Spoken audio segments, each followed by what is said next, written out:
How's it going, everybody? Today I'm reviewing Game of Thrones Season 6, Episode 4, Book of the Stranger. Spoiler this episode if you've not seen it, go watch this episode and come back here. This episode is probably my second favorite episode of the season so far. It's hard to rank these because they're all really great, to say the least.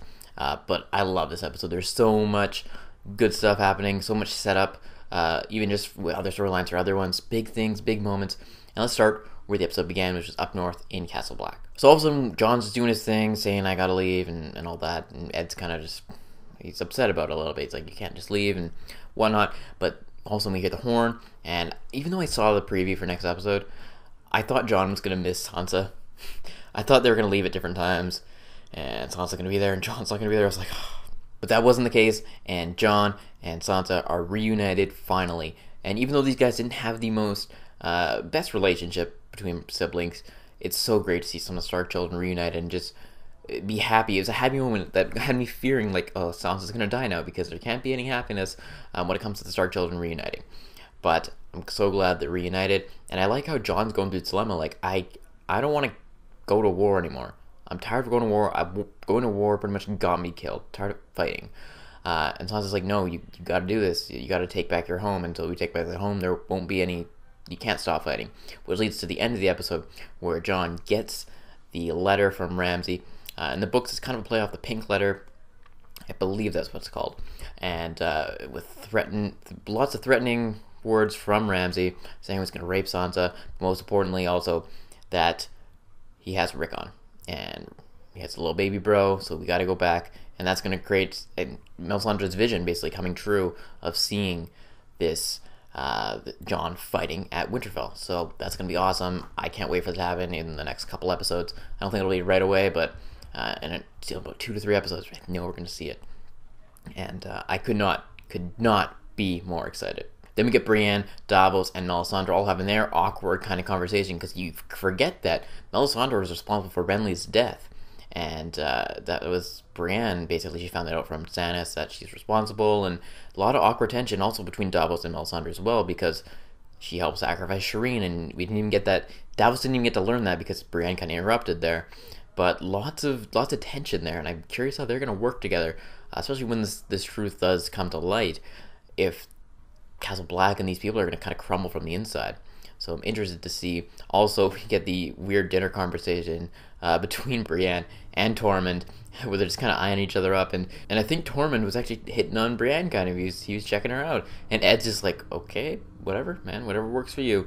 It was a very funny moment in a serious situation. Then we get little Robin Arryn, who's, again, all these kids just growing so much. Robin Arryn, and he gets this little falcon from Baelish, and Lord Royce is there. And he basically mouths off Robin Arryn a little bit, and he's like, oh, I want to put him through the moon door, like, because he's obsessed with that moon door. But he's like, well, should we keep him on our side? And Baelish, being the smart guy he is, he's like, well, I think we should get Sansa back, even though, because she took Sansa from us, because he kind of bullshitted that way out of it by saying she was like taken from him, even though he married her off. So let's go support them and fight for Jon Snow against Ramsay. And also, forgot to mention, John is uniting all the Northmen. So it's like all these people, they still want a Stark. They still want to follow a Stark, and that's you. Even though you might not be the last name, you're a Stark. So we're going to see that. And it seems like Baelish is going to join them in the fight against Ramsay. Then we get Tyrion and all his friends. We get Tyrion, Grey Worm, and Missandei all in the conversation with the masters of Yunkai and Astapor. You got Yezin, I believe, was the guy's name, who was the slave master to Tyrion. And the other guy, I can't recall his name. But you have him. And how they're just trying to negotiate this whole slavery thing because they're supporting the Harpies. They want to cut that off. And Tyrion basically proposes that you guys cut off support to the Harpies for us, as well as we'll give you 7 years. 7 years to stop this slavery practice. And Missandei and Grey Worm like 7 years. That's a long time. But I also like how they back him up when push came to shove, when all the other people of Meereen were just kind of getting upset over like meeting with these people, where you got to make peace. I can't remember the exact line. You have to make peace with your enemies, not your friends. You make peace with your enemies, not your friends. Something along those lines. And I like how they backed him up, but then afterwards when Grey Worm's like, you weren't a slave. You don't know what these people are capable of. These are terrible, terrible people, and 7 years is a long time. But as Tyrion says, like, you can't just make this change overnight. You gotta ease into it.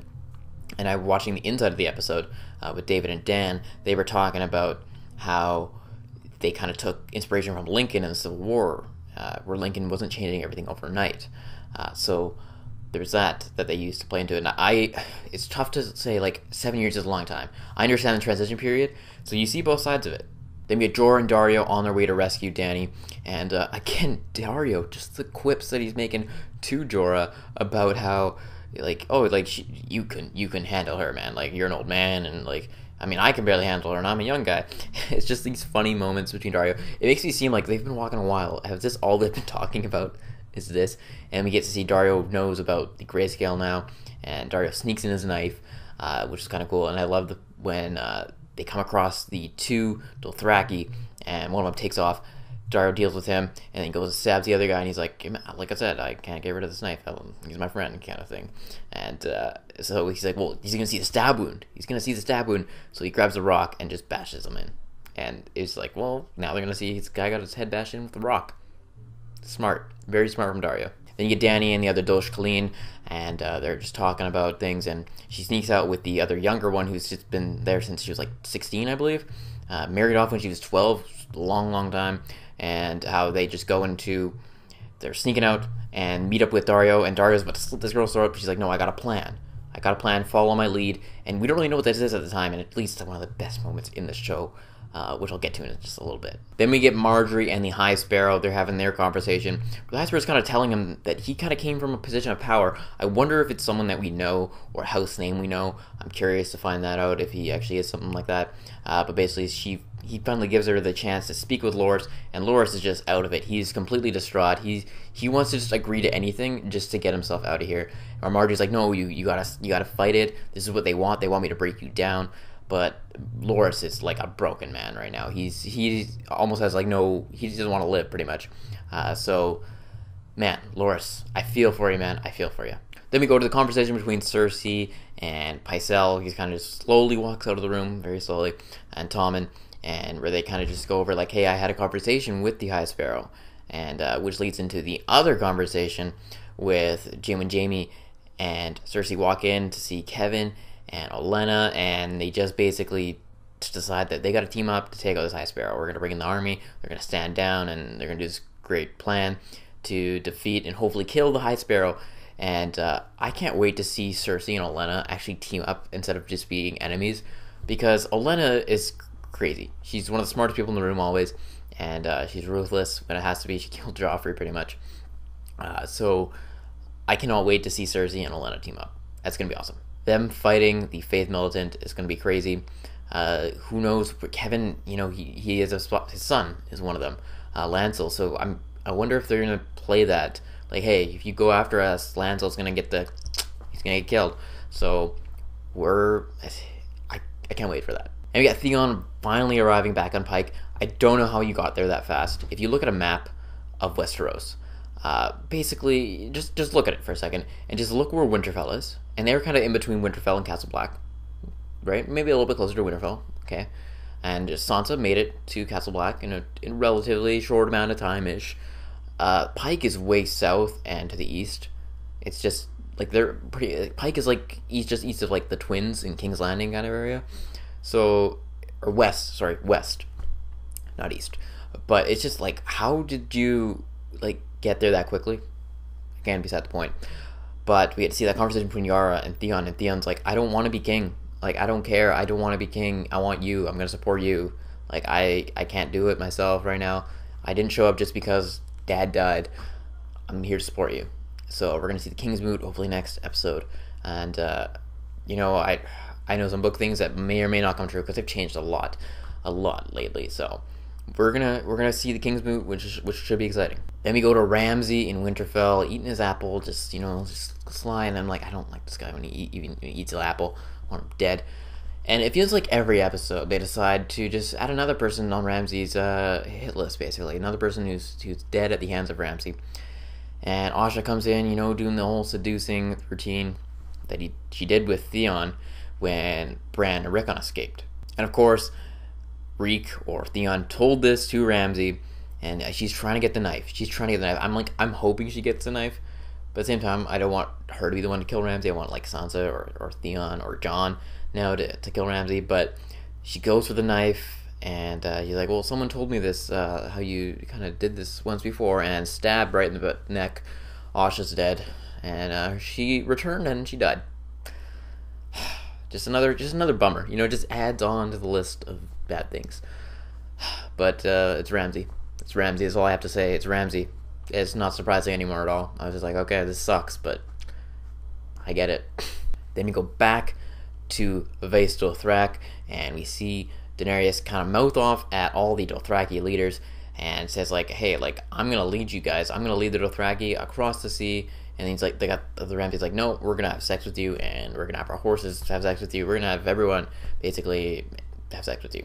And she's like, no, that's not gonna happen. And then she gets this look in her eyes, just a smile, and she just pushes over the fire, just so calm, so gracefully, pushes over the fire, burning the whole place down. I'm like, this is awesome.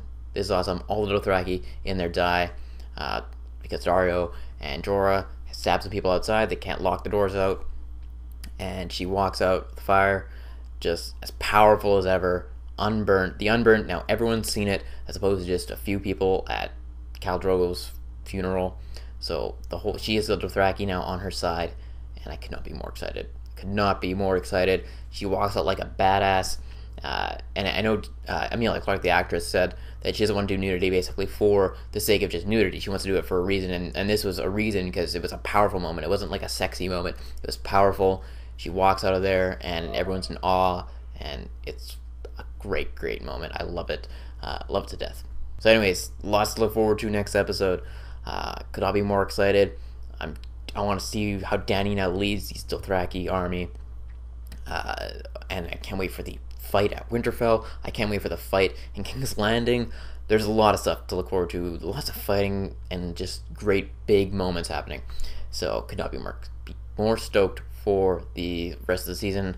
Hopefully I'm going to be able to watch it when I'm over in Greece and find a way to watch these episodes. I won't get the reviews out, but hopefully I'll be able to watch it.